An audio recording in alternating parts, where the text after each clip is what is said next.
who is to say who gets what ideas when all ideas is all of ours, because all is one and one is all? Why do I or you have a specific entitlement to think of certain things? Where do ideas come from? Okay, Jake, in the physical reality, and I love your questions, brother. Like, you really gotta get these questions over into the ask section, because I will hope to only answer them one time, but that's not how it's gonna work. But I feel like your questions are really of an individual who has already got their questions lined up to the answers that they need to know to get them to the next level. So by all means, let me assist you. What happens is in the physical realities, this is how things work different, because it's a 0 and a 1 here. This is an anomaly. So in an anomaly, you get all these different things that generally don't work applicable to how you would think that things should work, right? And that creates a conundrum. So what happens is with this is that in the reality, because there's time, then there's speed, then there's gravity. And those integers alone are what separate one from another as far as how much they do or do not know about a specific frequency. So that's the easiest way to see it, is that when you come into time, then it governs at what point you come into total realization. So the faster that you can actually do that, of course, then you get to the point where there is no separation between you and all there really is.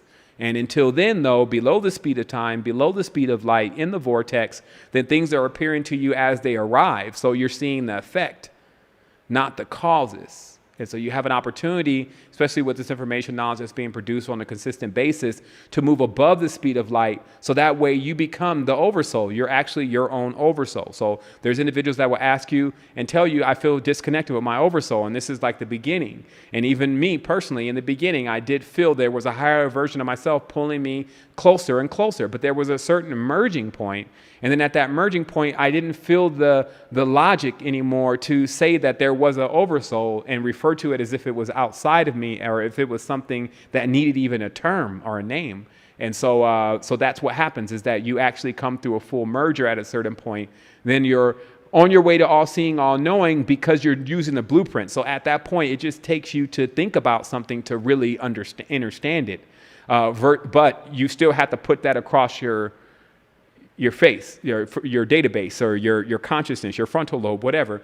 And the other thing that I was noticing even the other day is that there's another level to this, and I'm going rather fast, but I'm breaching into another level that explains a little bit more about why it's not so necessary at times to know the complete details of everything. Like the other night, I was looking at this wall, this marble wall, and then all of a sudden I could see another layer of the wall about this much off of the wall, and it was like looking at one of those pictures that you can eventually see something within it, and then it was moving, and there was different things going on the wall, and I said, well, hold on, is this me, or is this the wall, or does it even matter?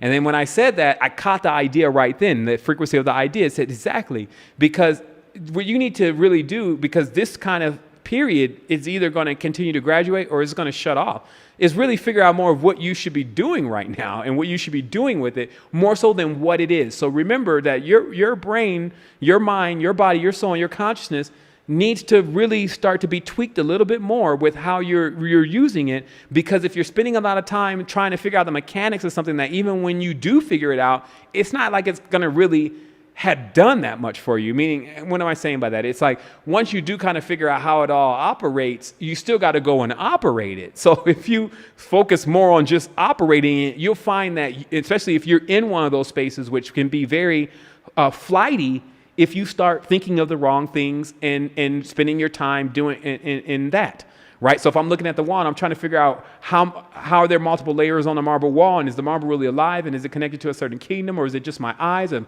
is it because my eyes are small, because my eyes are big, or so if I'm on all of that, then I forget that, okay, let's just look into the stream. And this is what I did after I calmed myself down from just thinking.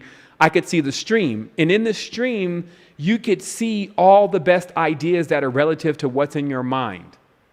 And I believe that people who get into the zone, people who create music, people who create big companies, people who create sports cars, whatever, they can get into that stream, and they have a tendency to get into that stream at some point, even if they're not aware of it or not. And many people who are motivational speakers and that kind of thing are a lot more familiar with that space. And it's that space that they are attempting to teach and articulate how to reach that space, which of course is quite difficult because it has little to do with talking and more to do with what you're actually not doing, which is shutting off, being able to shut off the mind as far as the talking, get into the higher mind, activate the imagination as the actual language, and then move on from there.